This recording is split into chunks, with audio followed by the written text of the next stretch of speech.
I'm not sure what day that I'm posting this, so it's a day. And this day right now is very, very hot. My brain isn't really working, my hair is frizzing up, and it's fine.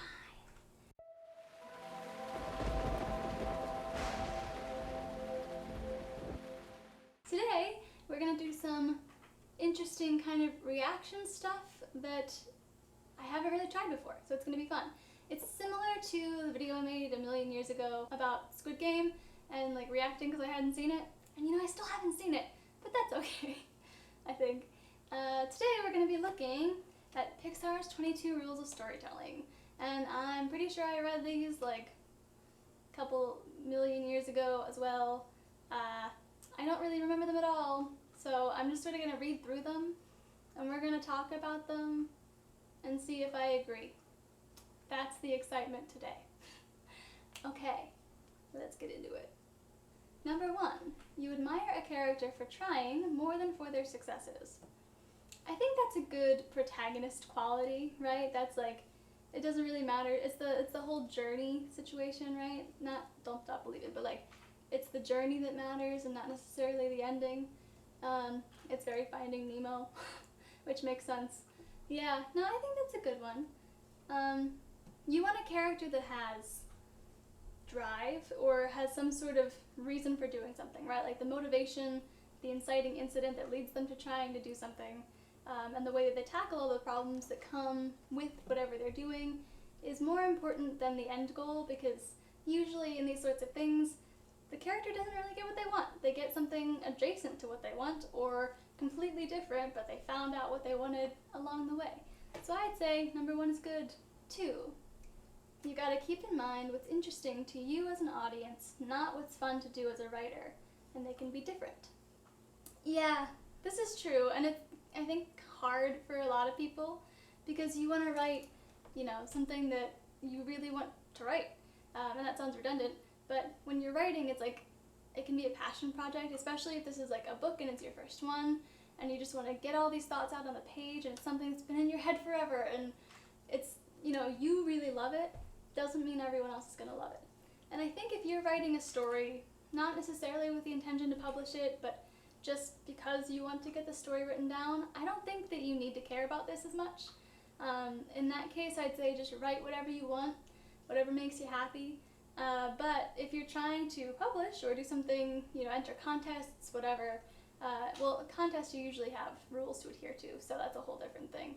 But yeah, if you're writing for a broader purpose, you do have to keep in mind your audience, and not just what they find interesting, but who you're writing for specifically. So, you know, what age demographic, genre, are you doing like young adult?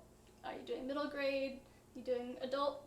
You know, there's a whole slew of things to consider, and on top of that, when you're looking at genre, you've got to consider what that means for your content. So you can get away with a lot more in adult than you can with like middle grade, obviously. Like the one I'm working on right now has a lot of cursing in it. Not a ton all the time, but one character really, really loves to curse. So you couldn't really get away with that in even YA necessarily. So you've got to keep in mind target audience, who you're writing for, what the purpose is of your story. So yeah, if you're writing for more than just you, that's a good one. 3, trying for theme is important, but you won't see what the story is actually about until you're at the end of it.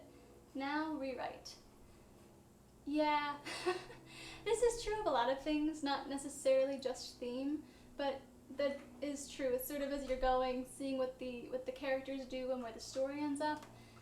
And the journey will dictate the theme a lot of the time, so even if it's a mystery and you're trying to hunt down a killer, you know, if you have like what the motivation of the killer is, or something that the detective is discovering along the way, and you know, like there's some sort of human aspect to your theme that comes along with the characters, then a lot of time you're not going to have that right away, even if you think that you do.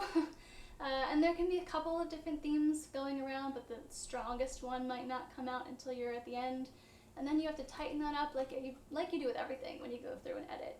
Because I think the thing that a lot of people hate doing, or love, but a lot of people hate doing it, is going back to the beginning after you've finally finished your big manuscript and editing the hell out of it. You know, you've got to actually like make big changes, get rid of things that you might not want to get rid of, and yeah, you got to strengthen up your theme. But that's not also like the priority, if that makes sense. Like, unless you're writing, you know, like Animal Farm, it's not necessarily the theme that is the point of the book, but you want to make sure that it's clear enough by the end. 4. Once upon a time there was blank. Every day, blank. One day, blank. Because of that, blank. Because of that, blank. Until finally, blank. This is basically just the story bell curve, but written out in a way that might be a little easier to comprehend. So once upon a time there was blank. So that gives you your character, setting, situation, kind of your normal life. This is a person who's doing this thing. Then every day, blank, is the continuation of this is the lifestyle they live, this is the norm, until one day, inciting incident. So we can look at this through like Cinderella, something simple. She's there cleaning the house, doing all the things for her stepmom and stepsisters. Every day she brings them breakfast and she'll clean the fireplace, hence the Cinderella, until one day you have this whole ball situation that comes up and she wants to go to the ball, but she's not allowed to go to the ball. Because of that, what happens in Cinderella? How does the fairy godmother come up? Pause for me realizing I don't remember how Cinderella goes. Well, I'm gonna just sort of approximate it, I guess. So because of that, she is desperate to go to the ball, and then something crazy happens. She gets her fairy godmother, turns everything into a pumpkin carriage and horse mice, and she ends up going to the ball completely different, even though she looks exactly the same. It's like Superman and Cinderella, same person. Because of that, she ends up in this situation with the prince, and she loses her slipper, and because of that, he goes on a hunt throughout the kingdom to try to find whoever's foot fits the shoe, which makes no sense, because shoe stores exist because people have the same size feet. Not everyone, but like enough people. So as a premise, it's a little odd, but that's okay, because I can't remember most of it anyway. Until finally, he discovers his princess is Cinderella, and they get married and live happily ever after. So it's a very formulaic thing, much more complex when you're writing an entire book, but you kind of get the premise. It's like the things that push the story forward, basically. You've got your normal character, situation, what happens, this leads to this, this leads to this, and then it's the tumbling down for the falling action. So that makes sense. 5, simplify, focus, combine characters, hop over detours. You'll feel like you're losing valuable stuff, but it sets you free. Yeah, I mean, I guess it depends on the context. So this is the story stuff for like their Pixar films, which are shorter, you know, they're like an hour and a half or whatever. For a book, you're gonna need more, but not the stuff you might think. So like, in the context of everyday things, you don't need it. This is also like when show don't tell comes into play. So stuff that everybody knows about, you should just tell. That's usually, I think, a good rule of thumb. You know, like instead of saying, she went to the sink and turned on the faucet and picked up a dish and put on some soap and scrubbed it and then put it in the, you know, just say she went to the sink and washed her plate, because nobody cares about that. So if you're talking in that context, yes. And also, like, the more mundane little things you don't really need in scenes, or if it's not something that pushes the story forward and it's just personal gratification, or like something little that doesn't really give any information about your character beyond just something fun, then you probably don't need it. And I understand that that's sad, because those sorts of things can be really entertaining, but in the context of a book that's going to have a lot going on, it's either going to seem unnecessary or people are going to be confused because it offers like a promise that's set up and then it's never fulfilled because it doesn't mean anything. So it's going to do more harm for your overall story to keep something like that than it is to get rid of it. And I'm not sure that's really what they meant. Oh, well, there's also the simplify and focus and combine characters bit. That's true. So if you have like ton of extraneous characters or like people doing different things, you probably can consolidate some of them. So like if you need somebody who tells the princess that, I don't know, now I'm thinking Aladdin, but who tells the princess that her love has run away, and then another person who's like a best friend who is always at her side, they could possibly be the same person. So like it's just making sure that you don't have too much going on, right? Number 6, what is your character good at, comfortable with? Throw polar opposites at them, challenge them, how do they deal? Yes. So sometimes if you're stuck, one, I usually say try a writing prompt. Like you don't have to end up using it in the book, but just think of your character in a setting, situation different from the one that you're writing in, because then you can think about them as a person and not as a character in a situation that you've written them in. So this is really good if you know that your character, I don't know, hates birds or is afraid of birds, then throw them in a bird sanctuary, you know, or like they're walking on the street and somebody spills food all over them and then a bunch of pigeons show up, you know? Like, it doesn't have to be that obvious, but if somebody has social anxiety, then put them in like a party scene or something, like a rave that they wander into that they hate. Not in reality, don't do that to your friends, like characters. So that's true, and it doesn't always have to be in the book, but I do think that those sorts of situations are good for your story if they can fit, because it challenges their way of thinking and you have to see their problem solving, and that's always good. 7, come up with the ending before you figure out the middle. Seriously, endings are hard, get yours working up front. I do this. I know not everyone does this. I mentioned this, I think, last week. I prefer to have an ending, otherwise you get Lord of the Rings, which, like I said, no shade to Lord of the Rings, but he just kept writing because Tolkien didn't really have an ending for that figured out until he found something, and that's not good for what we need to do because we're not Tolkien and we can't get away with that. And if you send, especially like a fantasy book, and it's 800 pages to an editor, a publisher to query, no one's gonna read it. They're gonna think that either you have several books in one book and it needs to be split up, or that you didn't edit enough, or you didn't think through the world building enough, or you didn't consolidate enough. So you're not gonna get away with what Tolkien can. We gotta keep it down. Finish your story, let go, even if it's not perfect. In an ideal world, you will have both, but move on and do better next time. Absolutely. And this one's the hardest, I think, for people who are writing novels, because it's long. It's a long process, and it's really hard. But finishing the book is the most challenging part, in my opinion. The rest is also difficult, don't get me wrong, but to finish the book, know that you have all of the ideas that form an entire story. That's insane. It's amazing. And even if it's not perfect and it's not going to get published and it's not what you wanted it to be, you've still done it. And that accomplishment is going to help you moving forward to write something else. When you're stuck, make a list of what wouldn't happen. Lots of times the material to get you unstuck will help show up. Yes. There's some very obvious things, it's almost the opposite. So like before, when we said put your character in an uncomfortable situation, you wouldn't put them in a very, very comfortable situation unless it's like a moment where that's necessary, because that wouldn't push them to do anything, right?